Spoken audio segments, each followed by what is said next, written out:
A very good evening class. आज मैं आपको वेलकम करता हूं प्रोफेसर भूपेश दरयानी के क्लासेस में। आज का जो हमारा टॉपिक है वो बहुत ही ज्यादा दिलचस्प है, जिसका नाम है डिफ्यूजन। एग्जाम में काफी सारे क्वेश्चन आते हैं डिफ्यूजन से इंटर रिलेटेड। इन सारे क्वेश्चंस की इटसेल्फ शुरुआत होती है कि डिफ्यूजन क्या है। ओके, एग्जाम में क्वेश्चंस किस तरीके से आएंगे, what is the rate of diffusion, solid liquid और गैस में रेट ऑफ डिफ्यूजन कैसे डिफर करता है और क्यों डिफर करता है। ओके, इन सारी चीजों का जो फाउंडेशन बनाता है एक सवाल, वो इटसेल्फ यही है कि डिफ्यूजन क्या है।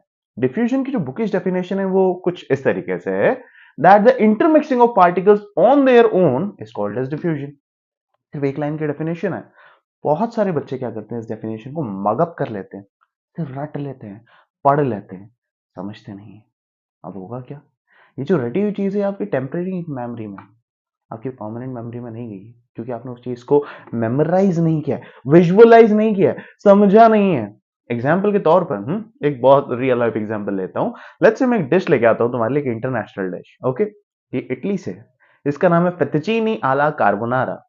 तुम्हारे पास 30 सेकंड है, इस नाम को याद कर लो। क्या होगा, कर पाओगे? तुम रट लोगे। बट अगर मैं याद करने की बात कहूंगा, एक दिन 2 दिन बाद इस नाम को तुम भूल जाओगे। अब मैं तुम्हें समझाता हूँ क्या होता है फेत्तुचीनी आला कार्बोनारा। अगर मैं हिंदी में कहूँ, हमारे इंडियन स्लैंग में, तवा पुलाव, जिसे हम इटालियन डिश के नाम से जानते हैं, फेत्तुचीनी आला कार्बोनारा। अब समझ आया? अब तुम इसे नहीं भूलोगे। ये विजुअलाइजेशन का एक ग्रेटेस्ट एग्जाम्पल था। उसी तरीके से मैं डिफ्यूजन को समझाता हूँ। इमेजिन करो स्टूडेंट्स, आपके पास एक बीकर है, ठीक है। उस बीकर में you are having water over here. Okay, और इस बीकर के अंदर मैं ज्यादा कुछ नहीं करने वाला हूँ, एक सिर्फ एक सिंगल ड्रॉप इंक पोर करने वाला हूँ। लेट्स से ब्लू कलर की इंक है। इंक मैंने इसके अंदर छोड़ दिया। आगे बंद करो और इमेजिन करो क्या होने वाला। हम सभी को पता है कि इंक जैसे ही पानी के कांटेक्ट में आएगी, ये अपने आप घुलने लगेगी और पूरा पानी का colour in some fraction of seconds क्या हो जाएगा, ब्लू। अब डेफिनेशन को वापस से देखो। Intermixing of particles, okay, intermixing of two or more type of particles on their own. यहां पे हम देख रहे हैं कि हमारे पास दो तरह के पार्टिकल है। पार्टिकल ए को मान लेते हैं इंक, पार्टिकल बी को मान लेते हैं वाटर। ये दोनों के साथ क्या हो रहे हैं, ये दोनों एक दूसरे के साथ मिक्स हो रहे हैं। और क्या ये हम कर रहे हैं? नहीं, वो खुद से हो रहे हैं। यानी कि on their own when they are intermixing with each other, this phenomena is called as nothing but diffusion. Let me write the definition of diffusion over here. Okay, the intermixing of two or more type of particles on their own. It is called as diffusion. अब diffusion की बात कर रहे हैं तो इसके बहुत सारे एग्जाम्पल है। मैं रियल लाइफ एग्जाम्पल्स ही देने वाला हूँ। ओके, जस्ट इमेजिन आप घर पे हो और घर पे आपके पापा ने स्पेशली आपके लिए एक पिज्जा ऑर्डर किया है डोमिनोज से, एंड दैट्स मार्गरीटा फ्लेवर, मेरा पर्सनली फेवरेट है। ओके, और अब घर के बाहर आपके स्कूल से थके हारे आ रहे हो। ये पिज्जा घर के थर्ड रूम में रखा हुआ है और आप घर के बाहर से आ रहे हो।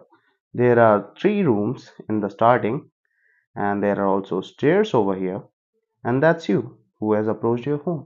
But still ये पिज्जा की जो स्मेल है, इसकी जो खुशबू है, ये आपकी नाक तक पहुंच जाती है। कैसे? डिफ्यूजन की वजह से। कैसे? Let me tell you. ये पिज्जा को हम कॉपी कर लेते हैं ताकि हमारा टाइम वेस्ट ना हो, मुझे फिर से ड्रॉ ना करना पड़े। Let me just copy it down. Okay, अब इसको यहाँ पे मैं पेस्ट कर देता हूँ। ओके, ये रहा हमारा पिज्जा और ये रही आपकी नाक। लेट्स से आपकी आंखों पे काली पट्टी बन गई, तब भी पिज्जा की खुशबू आप तक कैसे पहुंच जाती है? डिफ्यूजन की वजह से। पिज्जा और आपके बीच में क्या है? मीडियम की अगर मैं बात करूं तो आप दोनों के बीच में है air. Air is working as a medium, तो इसको हम बोल देते हैं ये है कॉम्पोनेंट ए। ठीक है, अब पिज्जा गर्मा गर्म है तो इसकी जो पार्टिकल्स हैं वो एयर में अपने आप मिक्स हो रहे हैं, जिसे हम कहते हैं the mixing of aroma.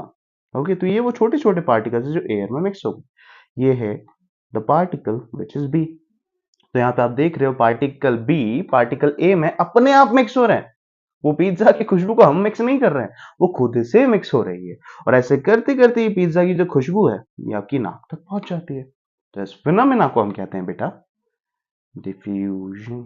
Okay, मैं फिर से एक रियल लाइफ एग्जांपल लेने जा रहा हूँ। लेट्स से आपकी क्लास में आप ही का एक फ्रेंड लास्ट बेंच पे बैठा है और उसने अपने मुंह से 2 हफ्ते से धोए नहीं है और उसको पैर में ईचिंग होती है और वो क्या करता है, अपने पैरों को बाहर निकालता है अपने शू से आराम से। फर्स्ट बेंच पे बैठी आपकी नाक आपको ये बताएगी कि लास्ट बेंच पे कुछ तो गड़बड़ी है भैया। क्यों? बदबू जो आने लगती है किस फिनोमेना की वजह से? डिफ्यूजन।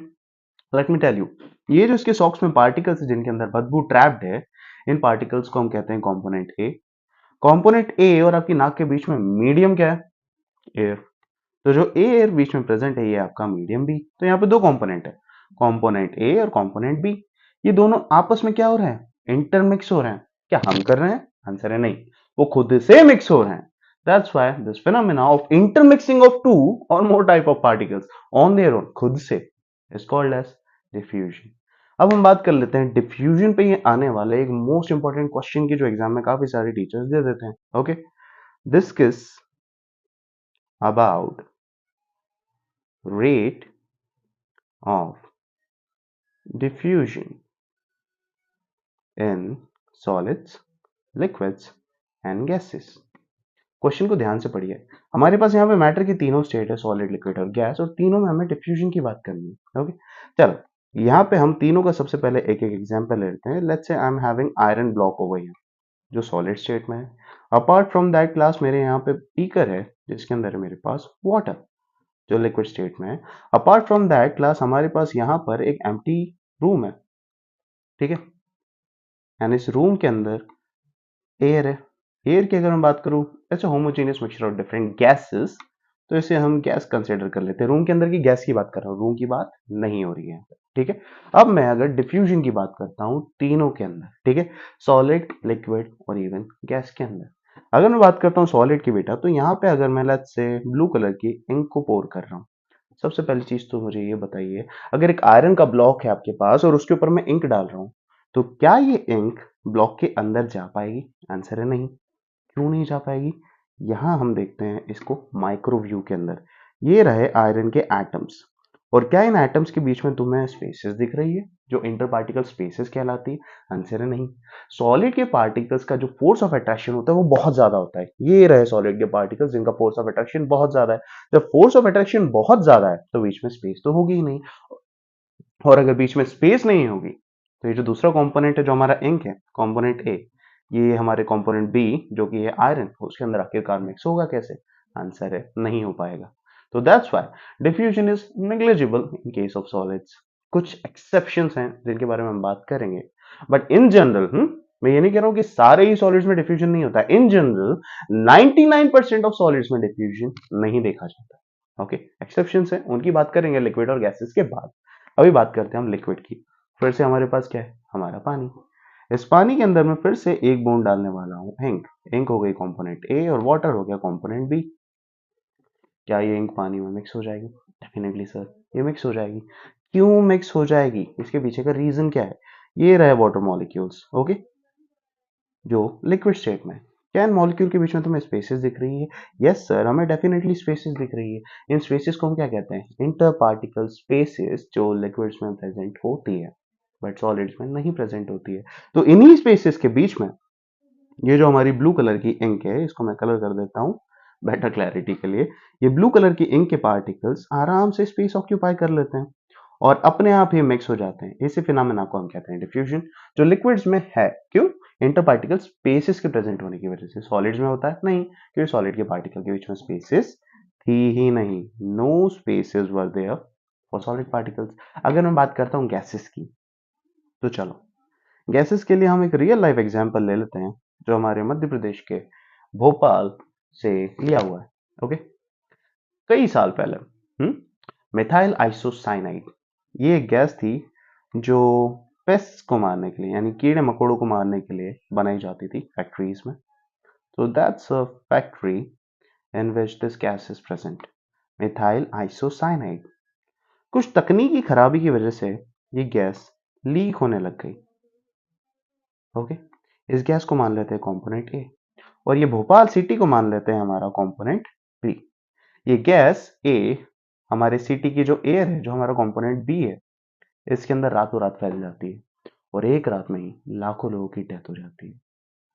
क्या इन गैस के पार्टिकल्स को हमने एयर में जाके मिक्स किया? आंसर है नहीं, वो अपने आप मिक्स हो गए सर, रातों रात। ठीक है, एक बड़ी बिल्डिंग के साइज के सिलेंडर में भरी हुई गैस पूरे शहर में फैल जाती है। किस फिनोमेना की वजह से? डिफ्यूजन है उसका नाम। तो अगर मैं रेट ऑफ डिफ्यूजन की बात करूं तो सॉलिड्स में नहीं होता है, लिक्विड और गैसेस में होता है। अब दोनों के बीच के कंपैरिजन की अगर मैं बात करूं तो लिक्विड्स और गैसेस में डिफ्यूजन को देखा जाए तो गैसेस में रेट ऑफ डिफ्यूजन ज्यादा है एज कम्पेयर टू लिक्विड। क्यों? क्योंकि गैसेस के पार्टिकल्स के बीच में जो स्पेसेस होती है, इंटर पार्टिकल स्पेसेस, वो हमारे लिक्विड से कहीं ज्यादा होती है। अगर लिक्विड के पार्टिकल्स को मैं ए और बी मान लेता हूं तो ये रही उन दोनों के बीच की स्पेस प्रेजेंट। और अगर गैस के दो पार्टिकल्स को मैं ए और बी फिर से मान लेता हूं तो ये रही इन दोनों के बीच की प्रेजेंट स्पेस जो कहीं ज्यादा है। तो रेट ऑफ डिफ्यूजन ज्यादा किस में होगा? गैसेस के पार्टिकल्स में। दो रीजंस की वजह से, एक तो इंटर पार्टिकल स्पेसेस कहीं ज्यादा और दूसरा रीजन है काइनेटिक एनर्जी। गैसेस के पार्टिकल्स के बीच में जो स्पेसेस प्रेजेंट है, इसकी वजह से गैसेस मॉलिक्यूल्स इजीली मूव कर सकते हैं पूरे वॉल्यूम के अंदर, और उनकी काइनेटिक एनर्जी लिक्विड के कंपेयर में कई गुना ज्यादा होती है। Okay, so I hope you understood the concept कि यहाँ पे सॉलिड, लिक्विड और गैसेस में रेट ऑफ डिफ्यूजन कैसे डिफर करता है। अब मैं बात करता हूँ सॉलिड के कुछ एक्सेप्शंस की। तो ये रहा एक रियल लाइफ एक्सेप्शन आपके सामने। Let me just draw it for you and don't get confuse, ये टॉम एंड जेरी वाला चीज नहीं है। That's a sponge over here. मान लो बच्चों, ये जो स्पॉन्ज है हमारे पास जो डेफिनेटली सॉलिड स्टेट में है, इसके ऊपर फिर से हम इंक पोर करने वाले हैं। ये रही हमारी ब्लू कलर की इंक। इंक है हमारा कंपोनेंट ए, और ये स्पॉन्ज जो सॉलिड स्टेट में है ये हमारा कंपोनेंट बी है। ओके, ये इंक डेफिनेटली इसके ऊपर गिरेगी और अपने आप स्पॉन्ज के अंदर मिक्स हो जाएगी। Okay, so it's exception. Solid होने के बावजूद स्पॉन्ज के अंदर तुम देख सकते हो हमारे पास कई सारी कैविटीज है जिनके अंदर एयर फिल्ड है। अपार्ट फ्रॉम दैट, इसके अंदर बहुत छोटे छोटे होल्स प्रेजेंट है जिन्हें हम कहते हैं पोर्स और कैविटीज। ओके, तो यस, सॉलिड के केस में कुछ एक्सेप्शंस हैं जिसमें तुम देख सकते हो कि डिफ्यूजन होता है। Okay, I hope you understood the concept. और बच्चों, अगर कोई भी डाउट है इस कॉन्सेप्ट के अंदर, then please ask me up in the below comment section. Next video में हम बात करेंगे कि रेट ऑफ डिफ्यूजन को कैसे बढ़ाया जाए या कैसे कम करा जाए बाय यूजिंग टेम्परेचर।